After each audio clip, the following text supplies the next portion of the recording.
Hey everybody, it's Ted Rust again, back here. We're just cranking on some Journey. Listen to that. Sitting in a smoky room, smell wine and cheap perfume.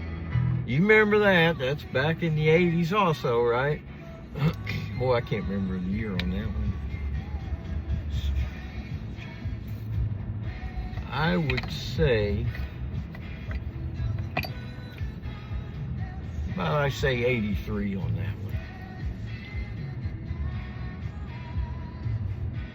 I might be off a year or two, but what do you guys think? Hey, pre-rolls, infused, 40%. It said on the wrapper, most powerful sativa in the world. I think something like that. Of course, that's one of those claims that the company can make, and nobody's going to sue them because, you know, who's going to go test every other strain in the whole world? What are you going to get out of it? So we don't put any emphasis on it, right? I want some high THC pre-roll, and that's usually they got to be infused. You can get a, you know, watermelon flavored, but you're going to get wax or whatever oil they put in it, like presidential moon rocks. You're only going to get up into the high THCs when you start smoking oil. And when you want to smoke pure wax, they call it, you heat that up really good. I did it one time, and you could take a humongous hit, and one hit of wax like that, that's like 10 tokes of a joint, man. You're getting it all at once. It's clean. It doesn't, I don't remember coughing much. So anyway, I had this story to tell y'all.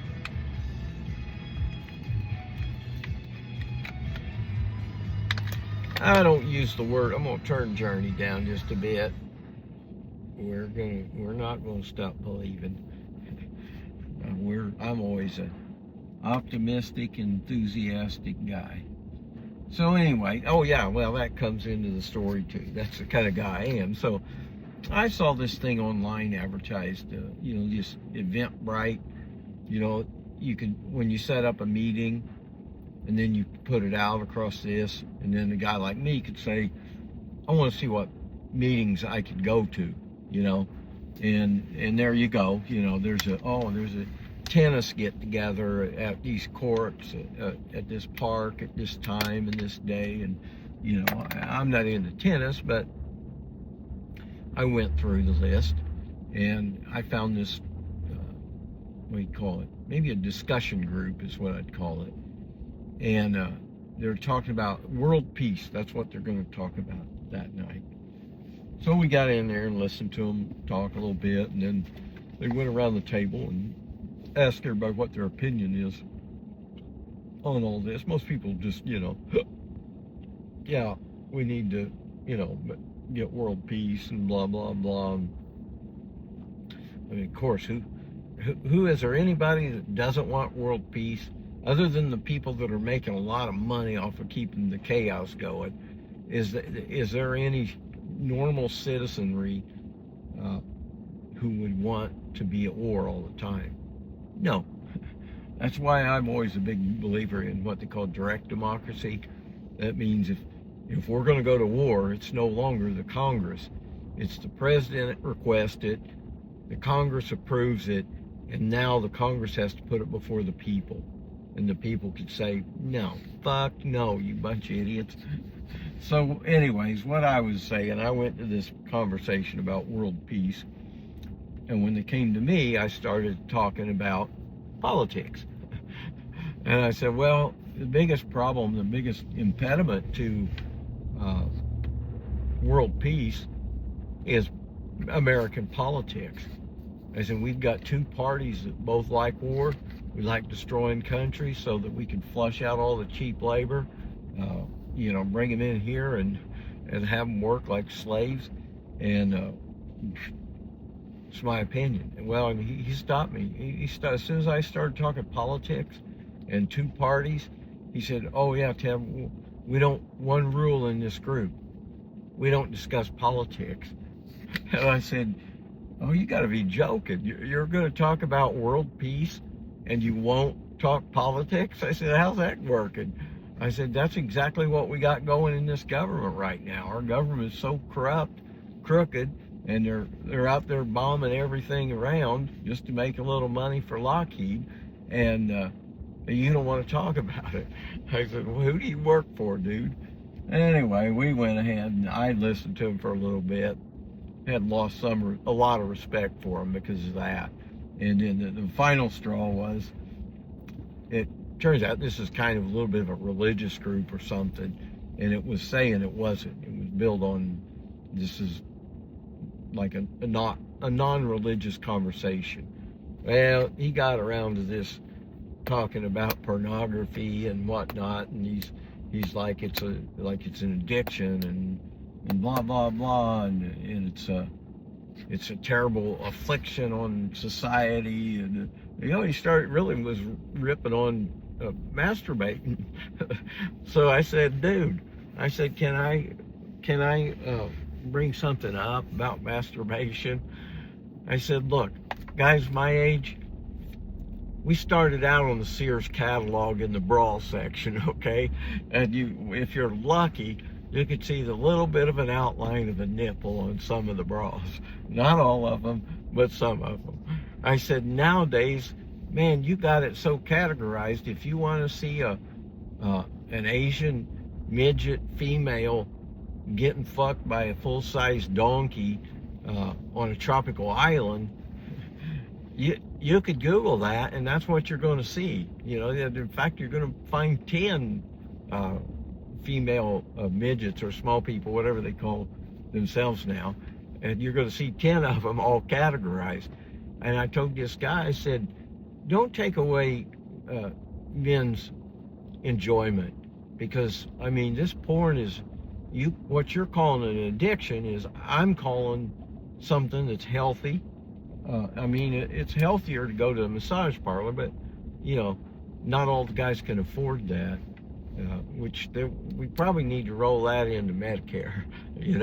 Every month you got to go get a happy ending massage. That's your part of your Medicare package." I believe most guys would vote for me, and actually women the same. I'd tell them, you know what, used to be called a pelvic massage. You know what, women, you need to have that pussy rubbed every now and again. You can go to the same massage parlor and get a girl to do it, or you can simply call me. I'll come over and do it. Send me a picture, I'll tell you how much I'm going to charge, or if I'm going to pay you. Anyways, these guys were unrealistic, and I spoke my mind. I said, don't be taking away our porn. It's so good. Let me tell you how good porn is now.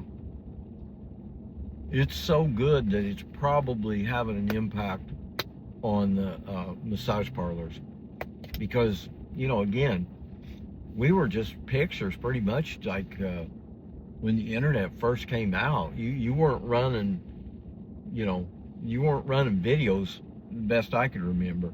It was mostly, porn was just pictures, but a lot of them, and categorized in every imaginable way. You want a really thick bush? Boom, you got a big thick bush. Okay, you want this, you want that. I'm like, now there's kind of a young couple there going into this. I didn't realize where I parked here until I got here, but adult boutique. I ought to turn the camera around on this one time and let you see the people walking in and out of here. But anyway, this one is about, I think the benefits of masturbating and the health benefits, and how, and massages and whatnot, rather than have a government that's, like in the case of Indianapolis, Indiana, or Bloomington, or Terre Haute, we've got a government that's shutting down massage parlors, for, I don't know, they're saying it's a prostitution ring. Hello, it's been that way for 20 fucking years, and you're fucking with President Xi Jinping. He's the guy running all these, most of these, unless they're Vietnamese. But, you know, let them be, you know. Yeah, they're making some money. And yeah, they're giving hand jobs to everybody that walks through the door. And maybe some of them are doing everything. So what? You know, it's actually a pretty good deal, you know, for the guy that makes pretty good money and, you know, doesn't have a girlfriend right now. You can go over there, you know. Well, as I always said, you know, I was making, I don't want to sound like I'm bragging all the time, but it's part of my show is being honest and open, you know. When I work, if I work commercial, what do you call them? Projects. I was going to say handyman, but beyond handyman, but even handyman. Okay, you're going to put some. This is a job I did about a year ago. Put some asphalt sealer down and spread it all out, and patch some cracks in the asphalt. Move some signs that were posted in the ground, straighten them up, and move them in so the cars don't hit them. And you know, I did several different tasks on that project, and at the end, I made about $1,500 to $1,800 per day on that job, and that's normal for a building contractor. So you can understand. I mean, if I'm working every day of the week, and I'm making you know, $1,200, and I say, well, I'm just gonna give myself an incentive, as I'm gonna go see a prostitute, or as we call them, masseuses. I'm gonna go see a masseuse every day, and I'm gonna buy everything, the Cadillac service. That's gonna be about $200, depending on where you go. And again, if you're making it $1,200 a day, and you pay $200 for that, and you got $1,000 left over to pay your bills, think about it. That's a lot of money. I could actually get 2 rub downs a day if I wanted to. Well, I probably still could. I still do, actually. I shouldn't say probably still could. I have within the last, you know, maybe in the last 6 months or year, I've probably been in two times in one day in the massage parlors. Yeah. Well, it's addictive, that's for sure. It's addictive, as apparently these people thought masturbation was. But you know, you do what you can afford to do. That's all. If you don't have that, then look at porn. You know, it's pretty powerful stuff out there. XNXX, I think that's one. XNXX.com, and I think the other one might be called RedTube, and I'm not sure about that, but you know, you want to talk about masturbation, we may as well talk about these sites, okay? Because this one, I'm going to tell you, the better one is XNXX, and that's only because if you click on a video and open it, and then you say, nah, I want to go back, it'll put you back to where you were. And the other one, RedTube, it always puts you like back up to the top of the list or something. So now you got to scroll right back down and all that. It gets to be a pain in the ass. And you could imagine talking about, you know, whacking the noodle off, and here we are discussing how efficient it is online. Well, you know, in all honesty, how long does it take for a guy our age, you know? Put that down in the comments, you know, up and down and whatnot. Yeah, how long does it take you to, you know? I mean, I could say, it depends on how you feel that day and what video you pull up first. Like if you have a specific something, and then you put that in your mind and you start searching for it. And if you find a certain scenario, because I think, you know, I'm probably not alone in this, but I like to have a story with my porn. You know, I can't just look at a girl and say, oh, she's hot, I want to see her naked, I want to see her get fucked, and then I dream that I'm the guy fucking her or whatever. No, it's a lot deeper than that. You know, it's really a lot more in depth than that. And